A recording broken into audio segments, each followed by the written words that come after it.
ಪರಿಹಾರ ನೀಡದ ನಗರಸಭೆ ಅಧಿಕಾರಿಗಳಿಗೆ ಕೋರ್ಟ್ ಬಿಗ್ ಶಾಕ್.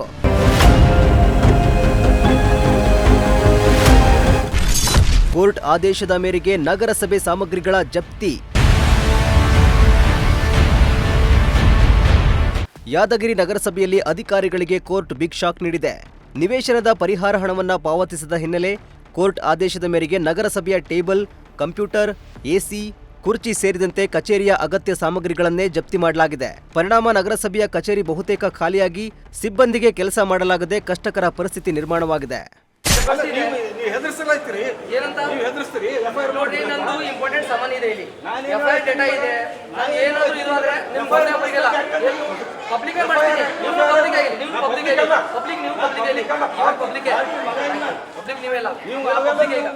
ಹೌದು, ಸುಮಾರು 40 ವರ್ಷಗಳ ಹಿಂದೆ ಯಾದಗಿರಿ ನಗರದ ನಿವಾಸಿಯಾಗಿರುವ ಸರಸ್ವತಿ ಅವರಿಗೆ ಸೇರಿದ 6,600 ಚದರ ಅಡಿ ನಿವೇಶನವನ್ನ ಅಂದಿನ ಪುರಸಭೆ ಬೇರೆಯವರಿಗೆ ಹಂಚಿಕೆ ಮಾಡಿತ್ತು. ಆದರೆ ಇದುವರೆಗೂ ಅವರಿಗೆ ಯಾವುದೇ ಪರಿಹಾರ ನೀಡದೆ ಅಧಿಕಾರಿಗಳು ನಿರ್ಲಕ್ಷ್ಯ ವಹಿಸ್ತಾ ಇದ್ರು. ಹೀಗಾಗಿ ಮಹಿಳೆ ಸರಸ್ವತಿ ಅವರು ಕೋರ್ಟ್ ಮೊರೆ ಹೋಗಿದ್ರು.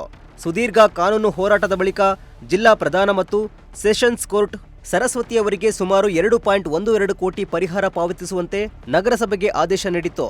ಆದರೂ ಆದೇಶ ಪಾಲಿಸದ ಹಿನ್ನೆಲೆಯಲ್ಲಿ ನಗರಸಭೆಯಲ್ಲಿರೋ ವಸ್ತುಗಳನ್ನು ಜಪ್ತಿ ಮಾಡಲು ಕೋರ್ಟ್ ವಾರೆಂಟ್ ನೀಡಿತ್ತು.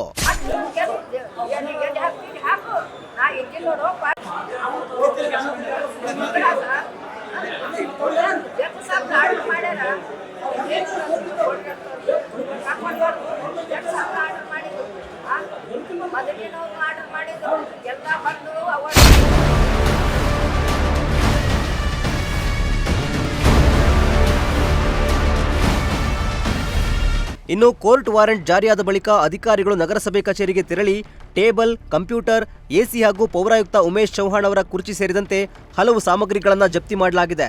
ಒಬ್ಬ ಸಂತ್ರಸ್ತೆಗೆ ನ್ಯಾಯ ದೊರಕಿಸುವ ನಿಟ್ಟಿನಲ್ಲಿ ಕೋರ್ಟ್ ತೆಗೆದುಕೊಂಡ ಈ ಕಟ್ಟುನಿಟ್ಟಿನ ಕ್ರಮ ಈಗ ರಾಜ್ಯಾದ್ಯಂತ ಚರ್ಚೆಗೆ ಗ್ರಾಸವಾಗಿದೆ.